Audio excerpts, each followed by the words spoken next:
আবারও আমন্ত্রণ রাজকাহনে, সাথে আছি নবনীতা চৌধুরী। নিবেদন করছে শাহ সিমেন্ট। সোমবার সংশ্লিষ্ট কর্তৃপক্ষ বা প্রক্টরের অনুমতি ছাড়া বহিরাগতরা ঢাকা বিশ্ববিদ্যালয় ক্যাম্পাসে অবস্থান ও ঘোরাফেরা করতে পারবেন না বলে জানানো হলেও বুধবার তা অস্বীকার করে বিশ্ববিদ্যালয় কর্তৃপক্ষ বলেছে, গণমাধ্যম ও সামাজিক যোগাযোগ মাধ্যমে খণ্ডিতভাবে তথ্য প্রচারের ফলে বিভ্রান্তি সৃষ্টি হয়েছে। সরকারি চাকরিতে নিয়োগে কোটার পরিমাণ 10% নামিয়ে আনার দাবিতে শিক্ষার্থী ও চাকরি প্রত্যাশীদের গত কয়েক মাসের দেশব্যাপী আন্দোলনের মধ্যে প্রধানমন্ত্রী শেখ হাসিনা গত 11 এপ্রিল সংসদে কোটা বাতিলের কথা বলায় আন্দোলন স্থগিতের ঘোষণা দিয়েছিল শিক্ষার্থীরা। কিন্তু 2.5 মাসেও প্রজ্ঞাপন না পেয়ে তারা আবার আন্দোলনে এলে ওই কর্মসূচিতে দফায় দফায় ছাত্রলীগ কর্মীদের হামলার ঘটনা ঘটে। এরপর গত সোমবার বিশ্ববিদ্যালয়ের প্রভোস্ট কমিটি ক্যাম্পাস, আবাসিক হল ও হোস্টেল সমূহে নিষিদ্ধ ঘোষিত সংগঠন, চরমপন্থী ও উগ্র ভাবাদর্শ প্রচারে ও কর্মকাণ্ডে কেউ সংশ্লিষ্ট আছে কিনা সে বিষয়ে সতর্ক থেকে বিশ্ববিদ্যালয়ের প্রক্টর ও হল প্রশাসনকে আইন প্রয়োগকারী সংস্থার সহায়তায় যথাযথ ব্যবস্থা গ্রহণ করতে বলে।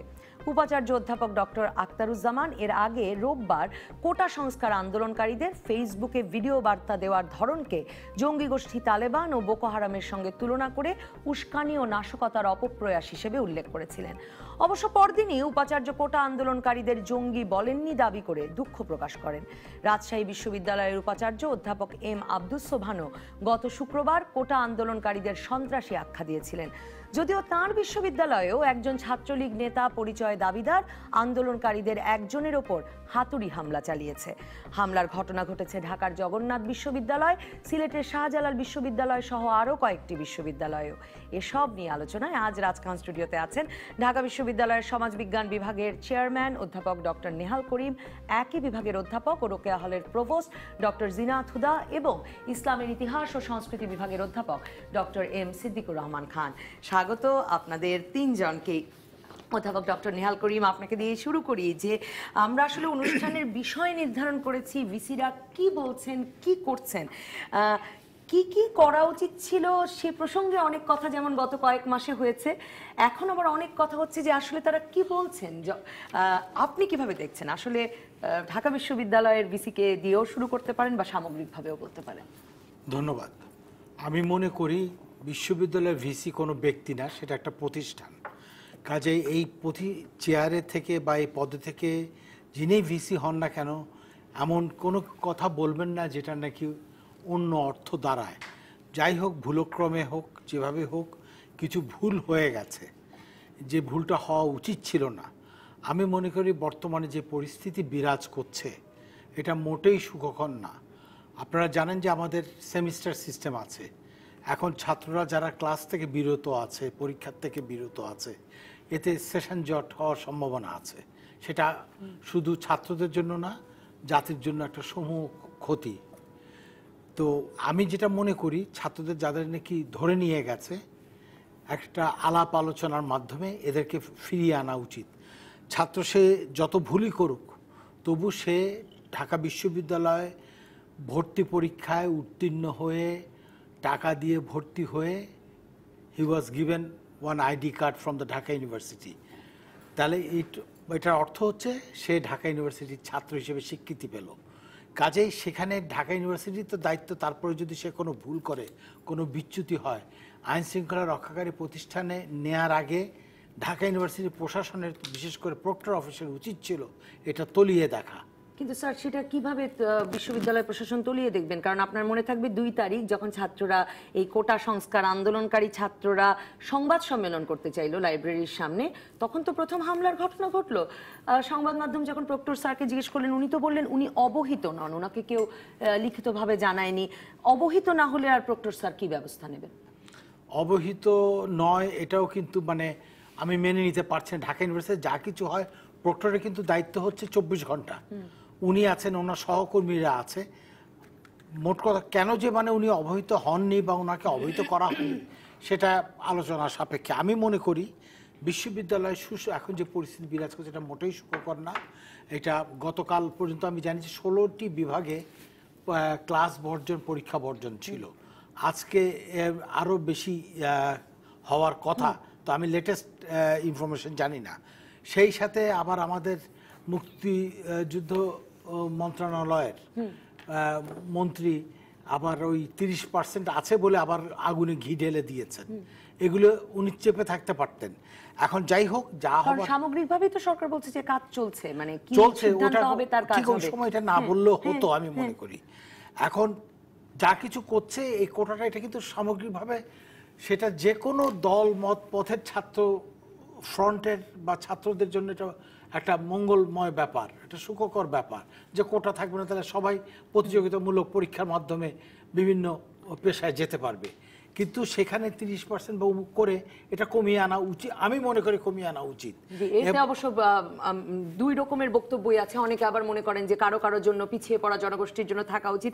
স্যার, আমি আপনার কাছে আমি তো বিশ্ববিদ্যালয় প্রশাসন কি করছে এই বিষয়টি নিয়ে আজকের আলোচনাটা রাখতে চাই। আমি এরপরে যখন আপনার কাছে ফিরবো এই প্রসঙ্গটিও জানবো যে এই যে ক্লাস পরীক্ষা বর্জন, নিশ্চয়ই আমাদের অন্য দুজন শিক্ষকও এই প্রসঙ্গে বলবেন যে আসলে সেটাও একটা বড় চ্যালেঞ্জ হয়ে দেখা দিচ্ছে কিনা সামনে বিশ্ববিদ্যালয় প্রশাসনের জন্য।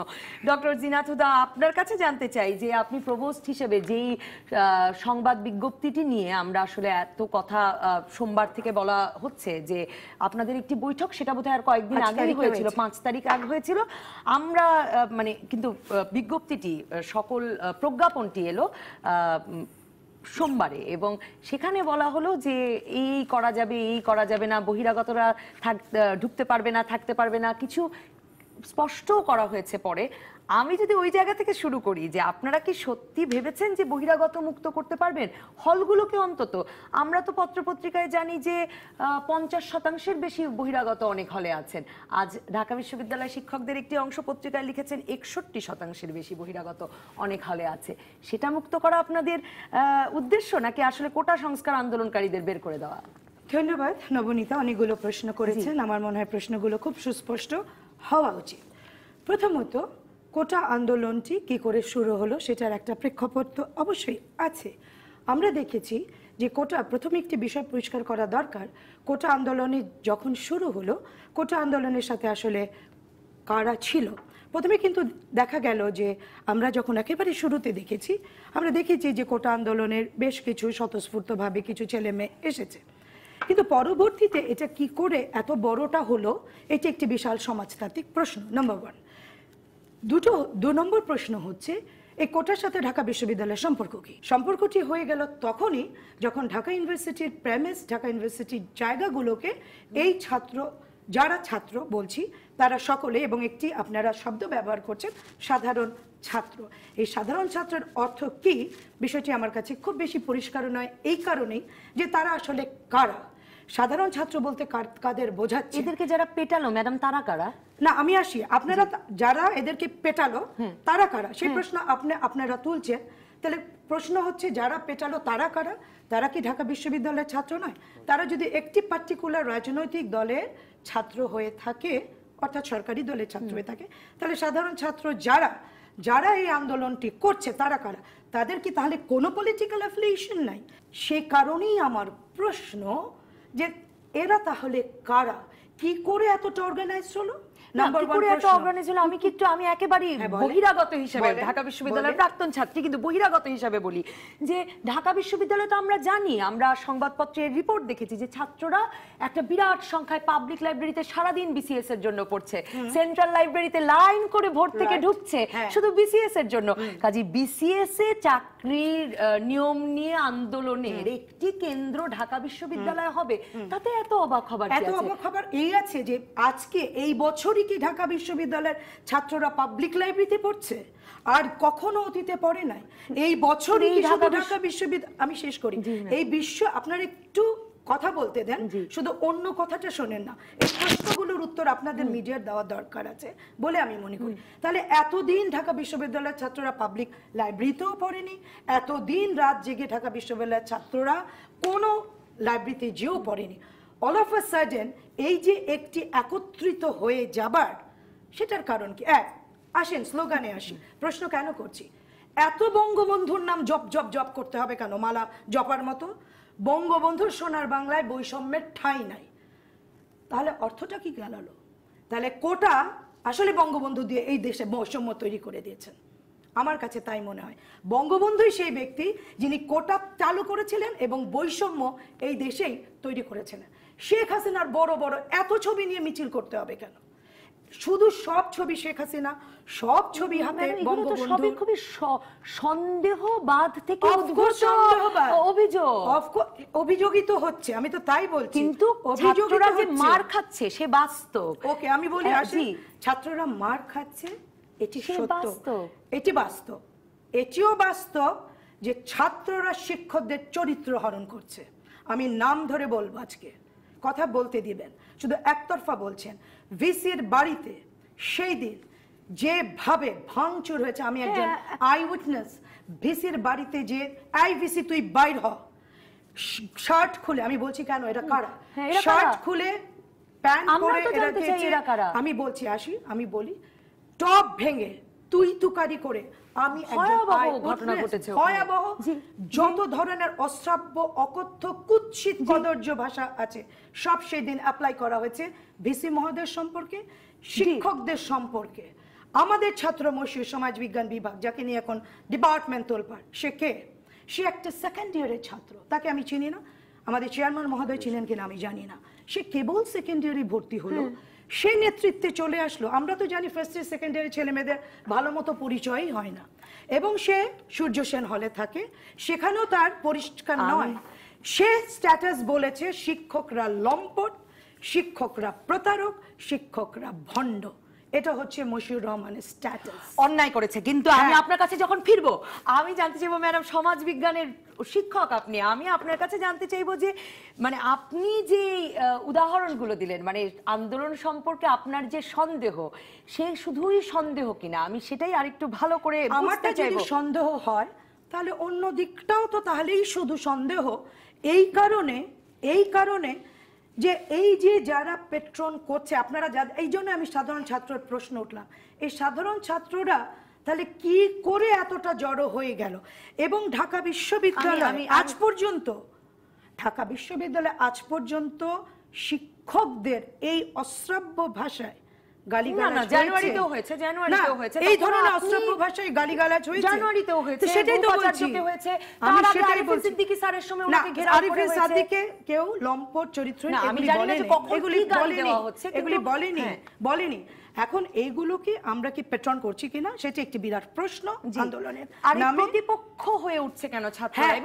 আমি আপনার কাছে সমাজ বিজ্ঞানের শিক্ষক হিসেবে এরপরে জানতে চাইবো যে কে আন্দোলন করবে, কোন আন্দোলনে কে জড়িত হবে, সেগুলো আসলে নির্ধারণ করে দেওয়া যায় কিনা, মানে সেকেন্ড ইয়ারের ছাত্র। জি, আমি সেই প্রসঙ্গে আমি আসবো ম্যাডাম, আমি আসবো, ক্লিয়ার করি, তা নাহলে মিস আন্ডারস্টুড হবে। আমি আমার 25 বছরের শিক্ষকতায় জানি ফার্স্ট ইয়ারের ছেলেমেয়েরা, আপনাকে বলার সুযোগ দেব এই প্রসঙ্গে। ডক্টর এম সিদ্দিকুর রহমান খান, আপনি যদি ডক্টর জিনাত হুদা যে প্রশ্নগুলো তুলেছেন, এই প্রশ্নগুলোও তো আছে। আপনারা নিপীড়ন বিরোধী শিক্ষক বৃন্দের ব্যানারে আসলে মানে অনেক শিক্ষকরা দাঁড়িয়েছেন বিভিন্ন জায়গায় এবং তারা অনেকে প্রতিবাদও করেছেন। আমরা শিক্ষকদের মধ্যেও একটা বিভেদ দেখছি যে একদল শিক্ষক সন্দেহ করছেন যে আন্দোলন কাদের।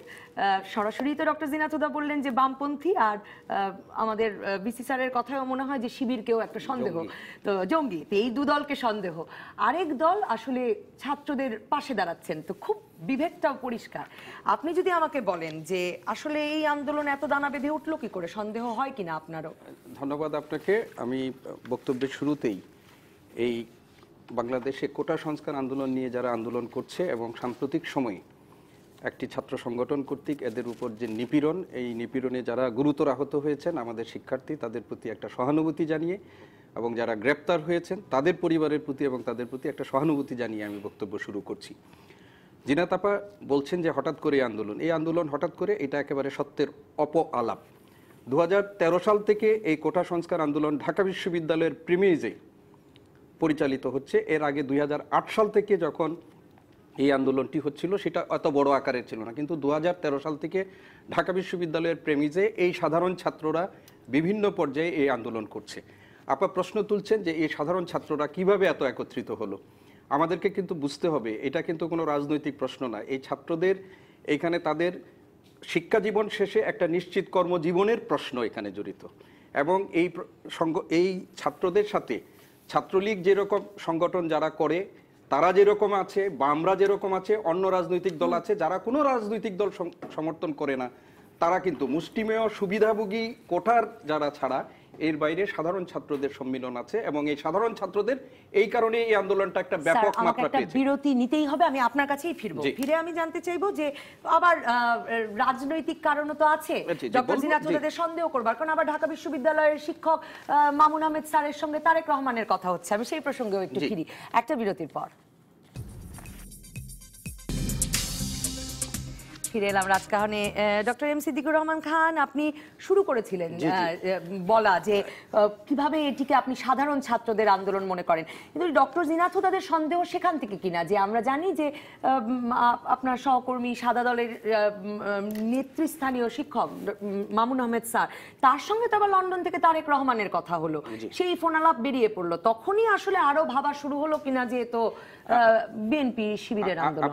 আপনার কথা আমি যেটা বলছি, এর আগে আমি দু একটা কথা বলি, এই প্রশ্নে আসছি।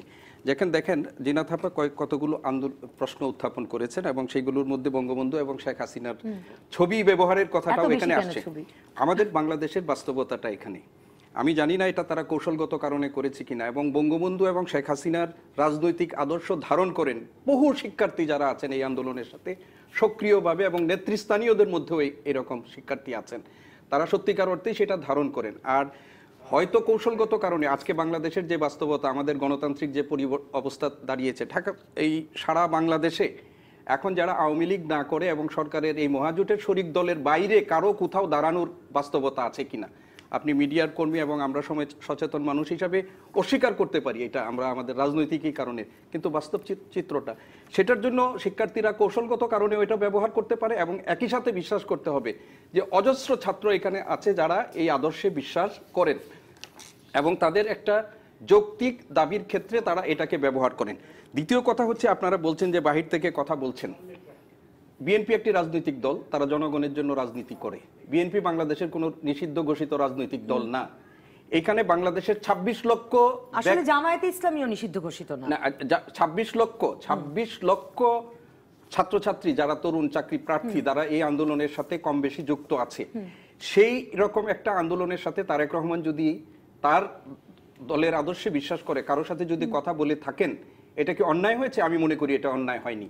আমি যদি জনগণের জন্য রাজনীতি করি, জনগণের স্বার্থ যেখানে যুক্ত আছে সেখানে সেটার ব্যাপারে কথা বলতেই পারি। প্রশ্ন হচ্ছে সেই কথার আলোকে কেউ নাশকতামূলক কাজ করছে কিনা। আজকে মাননীয় উপাচার্যের কথা আসছে, আপা বলেছেন যে শিক্ষকদের চরিত্র হননমূলক কাজ। ঢাকা বিশ্ববিদ্যালয়ে কিন্তু এটা নতুন না।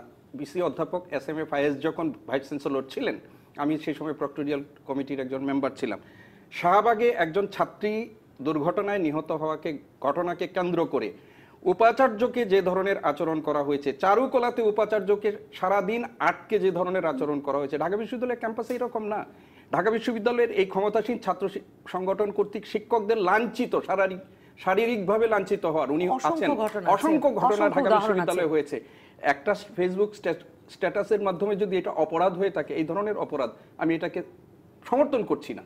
এটা যে করেছে সেটা অন্যায় করছে, কিন্তু ঢাকা বিশ্ববিদ্যালয়ে এই চরিত্রে বা এই ঘটনা দিয়ে এক আন্দোলনকারীদেরকে অন্য একটা রূপ দেওয়া, তাদেরকে অন্যভাবে উপস্থাপন করা, এইটা কিন্তু ঠিক হবে। এই রূপ দিয়ে লাভ কি হচ্ছে ডক্টর জিনাত হুদা? কারণ আমি আপনার সাথে একটু যদি যোগ করি যে আপনি বারবার জিজ্ঞেস করছিলেন এত বড় আন্দোলন হলো কেন, মশিউরের কথা বলছিলেন, দ্বিতীয় বর্ষের ছাত্র। আমি আপনাকে যুক্ত করে নিতে চাই যে ঢাকা বিশ্ববিদ্যালয়ে আপনি দেখেন ক্ষমতাসীন রাজনৈতিক সংগঠনের আপা যে হলে আছে, আমার ফার্স্ট ইয়ারের ছাত্রী জয়েন করে এসেই মানে ক্লাসে সে দায়িত্বশীল পদ বিশ্ববিদ্যালয় পর্যায়ে অসংখ্য আপনি ফার্স্ট ইয়ারের শিক্ষার্থীদের মধ্যে ছাত্র লীগের মতো বড় সংগঠনে পদ দাঁড়িয়ে আছে, এবং ঢাকা বিশ্ববিদ্যালয়ের সেকেন্ড ইয়ারে স্বতঃস্ফূর্ত একটা আন্দোলনের এখানে নেতৃত্ব যাবে না, সেটা নিয়ে একটা বড় প্রশ্ন উত্থাপিত হবে এরকম না। এটাও বলছেন যে এটাও একটা কারণ যে বিশ্ববিদ্যালয়ের হলগুলোর ভেতরে ক্ষমতাসীন ছাত্র সংগঠন যেভাবে নির্যাতন করে, যেরকম বৈষম্যের সৃষ্টি করে, সেগুলোর রাগেরও বহিঃপ্রকাশ ঘটেছে। বলি একটু একটু করে ডক্টর সিদ্দিকের কথাগুলো উত্তর দিই। তিনি বলেছেন 2008 থেকে মোটামুটি এই আন্দোলনটা চালু হলো বা জড়ো হলো। 2013 থেকে উনি প্রেমিসেই 2013 থেকে আরো মোমেন্টাম পেল। তাহলে 2008 হলো না? 8-এর আগে কি হলো না কেন? তখন কি কোটা ছিল না বাংলাদেশে? এক প্রশ্ন, প্রশ্ন 1। প্রশ্ন 2, উনি স্বীকার করে নিয়েছেন বঙ্গবন্ধুর নামটি এখানে কৌশলগতভাবে ব্যবহার করা আমি হয়েছে। বলি নাই কিন্তু, অনেকটাই। হতে পারে, আমি বলি নাই কিন্তু। উনি স্বীকার করেছেন কৌশলগতভাবে ব্যবহার না, করা আমি যেতে কিন্তু এটা হতে পারে বলেছি, এটা কিন্তু ভুল বলা হবে। তা না হলে আমি রাজাকার এই প্ল্যাকার্ড নিয়েও আমরা ছাত্রদের দাঁড়িয়ে থাকতে দেখেছি, একেবারে বুকের মধ্যে লাগিয়েছি। মতিয়া চৌধুরীর কিসের সেই প্রতিক্রিয়া? মন্তব্যের পর সেই মন্তব্যের পরও একটা ছাত্র বাংলাদেশের স্বাধীন সার্বভৌম বাংলাদেশের একটা ছাত্র প্রতিক্রিয়া হিসাবে আমি রাজাকার।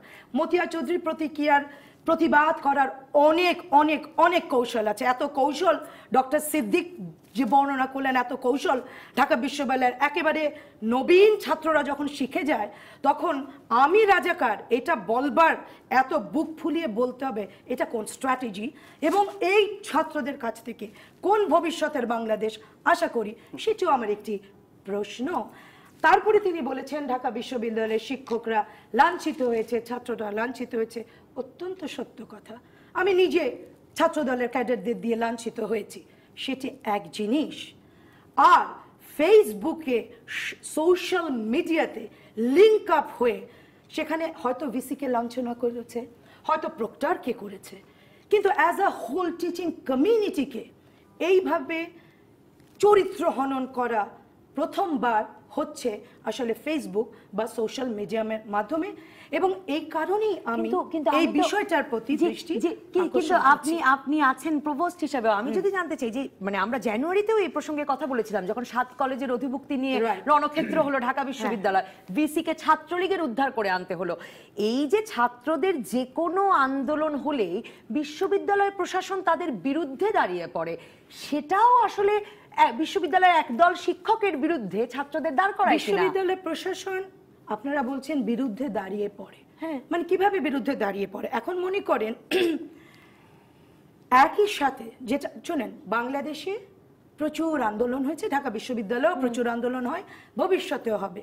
মেয়েরাও, আমরা তো পয়লা বৈশাখ ঢাকা বিশ্ববিদ্যালয়ে 16 ডিসেম্বর সবই আন্দোলন হয়, তো সংগ্রাম হয়, হবে ভবিষ্যতেও আনন্দ। কিন্তু প্রথমবার for the first time in the history of Dhaka University and Bangladesh, রাত 2টার সময় সমস্ত মেয়েদের হলের মেয়েরা হল গেট ভেঙে বের হয়ে গেল। কেন গেল? কেন? অনেকে বলছেন যে তাদের হলের ভেতরে যে অনিয়ম, যে নির্যাতন। একটি গুজব, আবু বক্কর সিদ্দিকীকে মেরে ফেলা হয়েছে। এই গুজব ছড়ানোর ফলশ্রুতিতে আমরা যারা ছিলাম সেদিন উপস্থিত, কোনোভাবে এদেরকে আর রাখা যাচ্ছিল না, এবং সেই গুজবটি ছড়ানো হলো ফেসবুকের মাধ্যমে। সঙ্গে ভিসি স্যার বলেছেন যে মেয়েদেরকে ব্যবহার করছে রাজনীতির মতো। আপনি মনে করেন আপনার দ্বিমতের বিষয় নয়, বিষয়টা অ্যানালিসিস যে বিশ্ববিদ্যালয়ের ছাত্রদের ব্যবহার করা যাচ্ছে। আমি বিষয়টি ছাত্রীদের ব্যবহার করা হচ্ছে কি হচ্ছে নয়, বিষয়টা হচ্ছে ঘটনাগুলোকে আপনি বিশ্লেষণ করেন, কনক্লুশনে যে যার মতো করে করবে। আমি ঘটনাগুলোকে বিশ্লেষণ করছি আমার হলে, আমি যেটা বলছি, বা বিভিন্ন হলে। আপনারা তো এটা বলছেন না যে এত বড় একটা ডিসিশন নিয়েছে, ছাত্রত্ব নেই। আমি নিয়ে এসছি প্রভোস্ট স্ট্যান্ডিং কমিটির ছাত্রত্ব নেই এমন অছাত্রকে কর্তৃপক্ষ হলে অবস্থান করতে। আমি তো ম্যাডাম শুরুই করেছিলাম যে এটা কি আপনি করতে পারবেন, এটা কি আপনারা প্রতিষ্ঠা করতে পারবে ঢাকা বিশ্ববিদ্যালয়ের হলে? আমি করতে পারবো না বলে কি আমি করব না কোনোদিন? তাহলে যুগের পর, তাহলে আপনারা কি এটাকে জাস্টিফাই করছেন যুগের পর যুগ? তাহলে এই প্রশ্ন কেন করছেন না? আমি করছি এই কারণে যে এরপরে লিখেছেন জঙ্গি কর্মকাণ্ড। এবং আমি পড়ে শোনাচ্ছি আপনাকে। এরপর বলেছেন অনত বিলম্বে যদি থেকে থাকে হল থাকার নোটিশ দিবেন। জি স্যার, বলুন। কত বড় একটি রিস্ক নিয়ে আমরা করছি, সেটিকে আপনারা কেউ একবারও ধন্যবাদ দিয়েছেন? আমি একটু, এই যে এখানে একজন প্রভোস্ট ম্যাডাম বসে আছেন, আজকে নেহাল করিম স্যার আছেন। ঢাকা বিশ্ববিদ্যালয়ের শিক্ষকদের 3টা ক্রিয়াশীল সংগঠন আছে শিক্ষকদের, সেই নীল দল, সাদা দল, গোলাপি দল।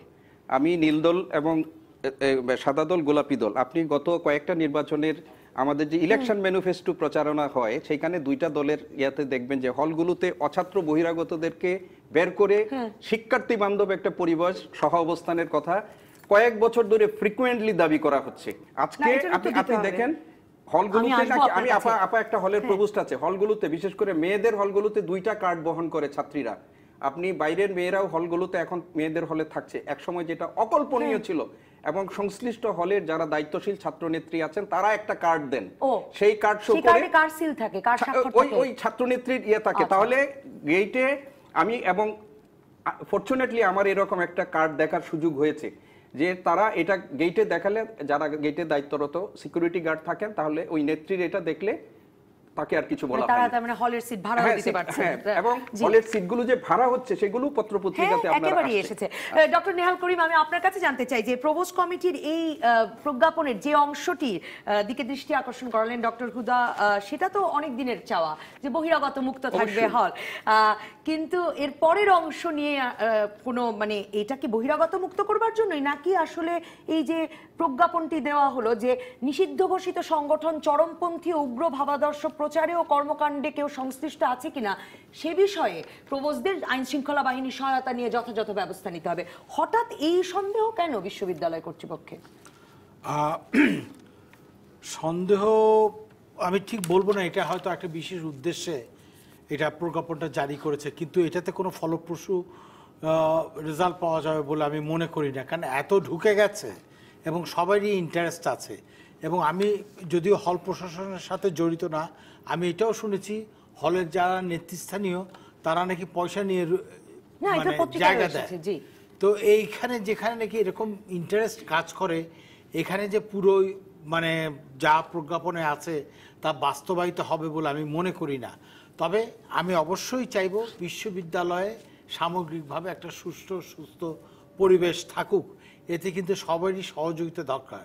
তবে আমাদের বাংলাদেশে একটা ব্যাপার হয়ে গেছে কি, বাংলাদেশে দুটো বিষয় অত্যন্ত মানে জনপ্রিয়, একটা হচ্ছে যে রাজনীতি আর একটা হচ্ছে পরচর্চা। তো এখন রাজনীতিটা সবাই পছন্দ করে, সবাই কম বেশি জড়িত। আমি এটাও শুনেছি যে যদি সে আমার দলে না থাকে তাহলে তার হলের সিট হবে না, সেটা চৌকির নিচে হোক, চৌকির উপরে হোক, হলের বারান্দায় হোক, সব জায়গায়। তো এখানে বিশেষ বিশেষ স্বার্থ জড়িত, কাজে এখানে আমি মনে করি না যে হল প্রশাসন বা বিশ্ববিদ্যালয় প্রশাসন বা এরা কোনো কিছু করতে পারবে। তো এটা কিন্তু তাদেরকে তো কিছু করতেও হবে। আপনি যে ক্লাস পরীক্ষা বর্জনের কথা বলছিলেন, বিশ্ববিদ্যালয়ে একটা শান্তির পরিবেশ নিশ্চয়ই সিংহভাগ ছাত্রও চায়। আমি সেই প্রসঙ্গটি নিয়ে একটা বিরতির পর ফিরছি। ফিরে এলাম রাজকাহনে। ডক্টর নেহাল করিম, আমি আপনার কাছে জানতে চাই যে আপনি ক্লাস পরীক্ষা বর্জন আজকে বলছিলেন যে প্রায় 16টি বিভাগে আপনি শুনে এসেছেন বুধবার পর্যন্ত। আমি জানতে চাই যে এই যে ক্লাস পরীক্ষা সময় মতো হচ্ছিল ঢাকা বিশ্ববিদ্যালয়ে, সেটিকে তো বিশ্ববিদ্যালয় প্রশাসনের একটা সাফল্য হিসেবে দেখা হচ্ছিল এবং নিশ্চয়ই এখনো সিংহভাগ ছাত্রছাত্রী শিক্ষক তাই চান। সেটা করতে তো আবার করা হতেই হবে। তাহলে এই প্রজ্ঞাপনের অসুবিধা কি, যেখানে বলা হয়েছে যে কোনো মানে কার্যক্রম অস্থিরতা তৈরি হয় এমন কার্যক্রম করা যাবে না? সমস্যাটা যেটা দাঁড়িয়েছে সেটা হচ্ছে যে কমিউনিকেশন গ্যাপের কারণে এই সমস্যাটা দাঁড়িয়েছে। আমি মনে করি সব কিছু ঠিকঠাক চলছিল, বহিরাগতরাও হলে ছিল, সব জায়গায় ছিল, ক্যান্টিনও ছিল, ইউনিভার্সিটি এলাকার ভিতরেও ছিল। সমস্যাটা হয়ে গেছে যে আমাদেরই মানে ছাত্রদের মানে কোনো কোনো বিভাগে ধরে নিয়ে গেছে, আবার শহীদ মিনারে বোধহয় বাংলা বিভাগের কোনো মেয়েকে একটু নাজেহাল করেছে। এগুলি তাদের সেন্টিমেন্টে লেগেছে বা তারা প্রভাবিত হয়েছে এইসব দ্বারা। সেই কারণে তারা বলেছে আমাদের সতীর্থকে যখন ধরে নিয়ে গেছে বা তাকে অত্যাচার করেছে, তারা যা বলেছে সেই কারণে আমরা ক্লাস করব না। মানে মেয়ে তো ভয়াবহ যৌন নির্যাতনেরই অভিযোগ এনেছে। করব না। আমি যেটা মনে করি এত দূর গড়াতো না। যদি বিশ্ববিদ্যালয় প্রশাসন এই ছাত্রদেরকে বিভিন্ন গ্রুপের ছাত্রদের বা ছাত্র নেতাদেরকে নিয়ে বসে একটা পরিকল্পনা করত এবং সেই সাথে যাদেরকে ধরেছে সেটা বিশ্ববিদ্যালয় প্রক্রিয়া বিভাগের উচিত, আগেও যা হয়েছে উচিত ছিল তাদেরকে নিয়ে এসে বিশ্ববিদ্যালয়ের নিয়মকানুনের মধ্যে ফেলে তাদের বিচার করা, তাহলে কিন্তু এত কিছু হতো না। কিন্তু ওদেরকে ছেড়ে দিয়ে বিশ্ববিদ্যালয় প্রশাসন বললো আমরা কিছু জানি না, এটা তো হতে পারে না। ডক্টর হুদা, সেই প্রসঙ্গ থেকেই হয়তো এই যে মানে সবচেয়ে প্রশ্ন উঠছে বিশ্ববিদ্যালয় প্রশাসন কি করছে এই প্রসঙ্গে। যে প্রথম আলোর স্ট্যাটিস্টিক্স দেওয়া হয়েছে, আমার মনে হয় না যে প্রথম আলো যুধিষ্ঠির পাবলিকেশন, সত্যবাদী যুধিষ্ঠির পাবলিকেশন থেকে প্রকাশিত বহিরাগততা আছে। বহিরাগত আমি তো অস্বীকার করছি না, আমরা তো সেটা বলেছি। বহিরাগত আছে কিনা এই স্ট্যাটিস্টিক্স নিয়ে আমার যথেষ্ট সন্দেহ আছে। উপাচার্য স্যারও বললেন যে এরা জঙ্গি, তখন একটা মনে হয় কিনা জঙ্গি খুঁজতে বেরিয়েছেন আপনারা। না, আমি আসি, একটু বুঝতে চেষ্টা করেন যে হলে যে অছাত্র থাকে, অছাত্র থাকলে আপনাদের আলোচনায় মনে হয় যে এটা বোধহয় শুধুমাত্র সরকারি দলের ছাত্ররাই অছাত্র থাকে। আমি বলতে পারি রোকেয়া হলের প্রাধ্যক্ষ হিসাবে বড় ছোট মাঝারি সকল দলেরই নেতা বা নেত্রীরা যাদের ছাত্রী নেই, তারা এখনো বিভিন্ন হলে অবস্থান করে। এটা মনে করেন কোনো কারণ নাই যে শুধু একটি ছাত্র সংগঠন দলের অনুমোদন ছাড়া কি তারা না না, হলের এই যে জায়গা আমি পায়, আমি তো ঠাঁই পায়? বলছি না, এটা বলেন না, তারাও পাল্টা করে মারামারি, এখানে দুপক্ষই হয়, কেউ কারো চেয়ে কম না, আমি নাম উল্লেখ করতে চাই না। এবং এটা আবারও বলছি, এটা ঐতিহাসিকভাবেই চলছে, অনেকেই এটা চেষ্টা করেছে, পারেনি, যে প্রসঙ্গ আপনি বলেছেন, আমরাও চেষ্টা করছি, সে চেষ্টাটুকু আমাদের করতে দেন, আমি সেটি আপনাদের অনুরোধ করব। সেকেন্ড পয়েন্টার আসার আগে বলি, স্যার বলছেন যে যখনই প্রশাসন এই ধরনের, এবং কেন আইন শৃঙ্খলা রক্ষাকারী বাহিনীর কথাটি আসলো, আপনি যে প্রসঙ্গটা তুলেছেন, এখন যদি কোনো হলে রেইড হয়, ছাত্রলীগ হোক অন্য দল হোক, একটি অছাত্রকে বের করতে গেলে আপনি ধরেই নেবেন যে কোনো অনাকাঙ্ক্ষিত পরিস্থিতি হতেই পারে। তো সেখানে যদি প্রক্টর বা আইন শৃঙ্খলা বাহিনীকে ডাকা হয়, সেটা কি অন্যায় হবে কি? উগ্রবাদী ভাবাদর্শ আমি চরমপন্থী আসছি, কোথায় কখন ঢাকা বিশ্ববিদ্যালয় ভরে গেল এসবে? নিষিদ্ধ ঘোষিত সংগঠন। ভরে গেল এই কথা কখনোই বলেনি, কেউ বলেনি। বিশ্ববিদ্যালয় ক্যাম্পাসে আবাসিক হলে নিষিদ্ধ ঘোষিত সংগঠন চরমপন্থী উগ্র ভাবাদর্শ প্রচারে এবং কর্মকাণ্ডে কেউ সংশ্লিষ্ট আছে কিনা প্রশ্ন তোলা হয়েছে। এখানে কেউ বলেনি কিন্তু ম্যাডাম যে আপনারা তো এখানে ধরেই নিয়েছেন যে এই কোটা সংস্কার আন্দোলনকারীরা সরকার বিরোধী। না, এটা ধরে নিবার না হলে শিবির না, ধরে নিবার কারণটা আমি বলছি, কিন্তু আমরা বলিনি যে এটা ভরে গেছে। কথা অনেকখানি আসলে আমি বলবো যে ঠিক মতো বলা উচিত। এখানে বলাও নি যে কেউ সংশ্লিষ্ট আছে কিনা, এটি তলিয়ে দেখতে বলা হয়েছে। এখন কেন আসলো যে প্রশ্নটি আপনি বারবার করছেন, ভিসির বাড়িটি যখন করা হলো, আক্রমণ করা হলো, আমি তো বললামই ভিসির বাড়িটি যারা আক্রমণ করেছে তারা কিন্তু সরাসরি ভিসির বাড়িতে যায়নি, কারণ তারা জানেই না ভিসি কোন বাড়িতে থাকেন। ভিসি কিন্তু তখন প্রো ভিসি বাড়িতে থাকছেন এটাই জানতো, এবং প্রথমে কিন্তু অ্যাটাকটি প্রো ভিসি বাড়িতে করা হয়, সেখানেই ভাঙচুর করা হয় চরমভাবে। যখন দেখলো যে ভিসি এই বাড়িতে থাকে না, তখন আমারই রোকেয়া হলে সংশ্লিষ্ট, আমি ঘটনাগুলো বলছি, রোকেয়া হলে সংশ্লিষ্ট হাউস টিউটারদের বাড়ি দিয়ে তারা ঢোকার চেষ্টা করলেন এবং হাউস টিউটারদের বাড়ি ভাঙচুর করলেন। না, আমাকে কথা বলতে দেন। এবং তারা কারা ছিল আবারও বলছি, তারা মুখোশ পরিহিত। তাহলে মুখোশ পরিহিত কেন থাকবে, এরা কারা? ফলে জঙ্গির একটি প্রশ্ন এখান থেকে এসেছে। দুই, এবার আসেন, আপনি বললেন অছাত্র, তাহলে হলে খুঁজছেন কেন? হলে তাহলে তারা কোথায় থাকে? তারা হলে তো না থাকলে তারা কোথায় থাকে? চেনে না, হলে থাকছে না না না, ঢাকা বিশ্ববিদ্যালয়ের কোন ছাত্র শিক্ষার্থী হ্যাঁ, ভাইস চ্যান্সেলর কোন বাড়িতে থাকে জানেন না, থাকার কথা নয়। এই জন্য যে ভিসি তখন ট্রানজিশনাল ফেজে আছেন, এই বাড়িতে আছেন না ওই বাড়িতে আছেন, এই জন্য একটু কথাগুলো শোনেন আপনি। মানে একটা ট্রানজিশনাল ফেজে, জি আমাকে আসলে অন্যদেরও সুযোগ দিতে হবে। আমি একটা জিনিস বলতে চাই, এটা আমি একটু জঙ্গিবাদীদের বিষয়টা শুনেন, আমি যেটা আপা বলতে চাচ্ছি যে আসলে বর্তমানে আমাদের যে অবস্থাটা হয়ে গেছে, আমরা এই জঙ্গিবাদ, এই সরকার বিরোধী আন্দোলন, নির্বাচনের বছরে কোনো আন্দোলন হইতে দিব না ইত্যাদি প্রশ্ন নিয়ে একটা যৌক্তিক আন্দোলনকে অন্যদিকে ডাইভার্ট করা হয়ে গেছে। এবং সাম্প্রতিক সময়ে বিশ্ববিদ্যালয়ের প্রশাসন এবং অন্যদের কতগুলো অনাকাঙ্ক্ষিত বক্তব্যের মধ্য দিয়ে এই কোটা সংস্কার আন্দোলনকারীদের বিরুদ্ধে যে নির্মম অত্যাচার নিপীড়নটা হয়ে গেল, সেই জিনিসটাকে আড়াল করে দেওয়ার চেষ্টা করা হয়ে গেল। ঢাকা বিশ্ববিদ্যালয় এই রাজকাহন অনুষ্ঠানে, আপনার অনুষ্ঠানে আমি বলেছিলাম যে ঢাকা বিশ্ববিদ্যালয় ভাইস চ্যান্সেলর কোনো ব্যক্তি না, প্রতিষ্ঠান, স্যার যেটা প্রথমে বলেছেন। এবং তার বাড়িতে যে আক্রমণ হয়েছে সেটা কোনোভাবেই কেউ মেনে নিতে পারে না। এবং আমরা সব সময় চেয়েছি, আপনি যে প্রশ্ন উত্থাপন করেছেন যে এই ঘটনার সাথে কারা জড়িত, এটা সুষ্ঠু তদন্তের মাধ্যমে আমাদের সামনে আসা উচিত। কিন্তু আমরা লক্ষ্য করলাম যে কয়েক মাস অতিবাহিত হওয়ার পরেও এই ব্যাপারে আজকে কোনো অগ্রগতি, এবং এতদিনে কিসের তদন্ত কমিটি? ওটা তো সরকারের। আমি বলছি যে দুই একজন ধরা পড়েছে ভাইস চ্যান্সেলরের বাড়ি আক্রমণের জন্য, সেই কিসের টিএসসি তে পান দোকানদার, সে কোথায় থাকে, ওই রকম দুই একজন। অবশ্যই আন্দোলনকারীদের কয়েকজন নেতাকেও ওই মামলায় এখন আজকের বাংলাদেশে তো পরবর্তীতে কত কিছু হয় আমাদের, কিন্তু আমরা আশা করেছিলাম যে ঢাকা বিশ্ববিদ্যালয়ের, এটা ভাইস চ্যান্সেলরের বাড়ি, ঢাকা বিশ্ববিদ্যালয়ের ঐতিহ্য, বাংলাদেশের ঐতিহ্য, সেই ঐতিহ্যটা যারা নষ্ট করেছে তাদেরকে চিহ্নিত করা হোক, নির্মোহভাবে তদন্তের মাধ্যমে আমাদের সামনে আনা হোক এবং তাদের দৃষ্টান্তমূলক। এবং নির্মোহভাবে তদন্ত করতে গেলেই তো আপনারা আমাদের বলবেন আমরা কেন এটা করছি। আজকে এটা তো আপনার সহ আইন শৃঙ্খলা রক্ষাকারী বাহিনীর এই দায়িত্ব। আইন শৃঙ্খলা রক্ষাকারী বাহিনী যদি এটা করতে যায় তখন তো আপনারা বলবেন আমরা শিক্ষকদের এত ভাব, ছাত্রদের না, এটা করতে চাচ্ছি না। কিন্তু আপনাদের কর্মকাণ্ডে এখনো আমরা আশ্বস্ত হতে পারিনি যে নির্মোহভাবে এটা আসবে।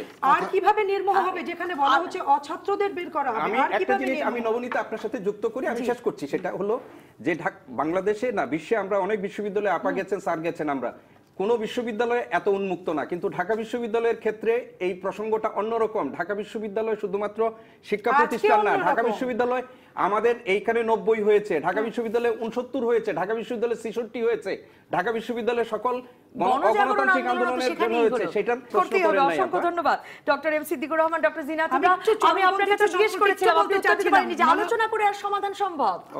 আলোচনা করে সমস্যার সব সমাধান সম্ভব, অবশ্যই। করা যাবে। নবনীতা, আমি শুধু একটু হ্যাঁ, শেষ করি। নবনীতা, এখানে একটা কথা, মানে যেটা বলা হয়েছে যে মানে ছাত্ররা যারা মুখোশ পড়ে গেছে, ছাত্ররা কিনা আমি জানি না, তারা কারা? বাংলাদেশের 4টা বাড়ি আছে, বঙ্গভবন, গণভবন, ভিসির বাড়ি ভিসির আর ভবন। প্রধান বিচারপতির বাড়ি। তো ভিসি কোন বাসায় আছে, দুটো বাসার মধ্যে একটা বাসায় না, তারা জানে না, জানে না, চেনে না, তারা জানে না, জানতো না, সেটা সেই ঠিক না। কারণেই তো সন্দেহ, তারা আমার বহিরাগত। মনে হয় তারা বিশেষ কোনো উদ্দেশ্যে, বিশেষ কারো নির্দেশে গেছে। সেটাও বের হওয়া তখন দরকার। সরকার বের থেকে হওয়া- শুরু করে আচ্ছা, বিশ্ববিদ্যালয় নবনীতা, আমাকে যদি পর্যায়ে একটু শেষ সময় দেন, করতেই হবে। আমি ওই যে একটু বলি, এই যে 5ই জুলাই যে ঘটনাটি হলো, আমি ছবিও নিয়ে এসেছি। এটা রোকেয়া হল গেটের সামনে এই সংবাদ সম্মেলনটি হয়। তাতে হয় এই মেয়েটি তো আমাদের ঢাকা বিশ্ববিদ্যালয়ের কেউ না, এই তেজগাঁ কলেজের সেকেন্ড ইয়ারের ছাত্র মারিয়াম। সে আমার হল থেকে জোরপূর্বক টেবিল চেয়ার নিয়ে, এই যে টেবিল চেয়ারটি দেখছেন, এটি রোকেয়া হল, রোকেয়া হলের অধ্যক্ষ বা প্রক্টরের বিনা অনুমতিতে এটা তারা অসংখ্য ধন্যবাদ করেছে ডক্টর হুদা। এবং আমার এই পক্ষে আর ধরনের উত্তর প্রশ্ন শোনা সম্ভব উঠছে। হলো না। আপাতত বিদায় রাজকাহর থেকে। আগামী রোববার রাত 10টা পর্যন্ত সব খবরে খুঁজতে থাকুন রাজনীতি।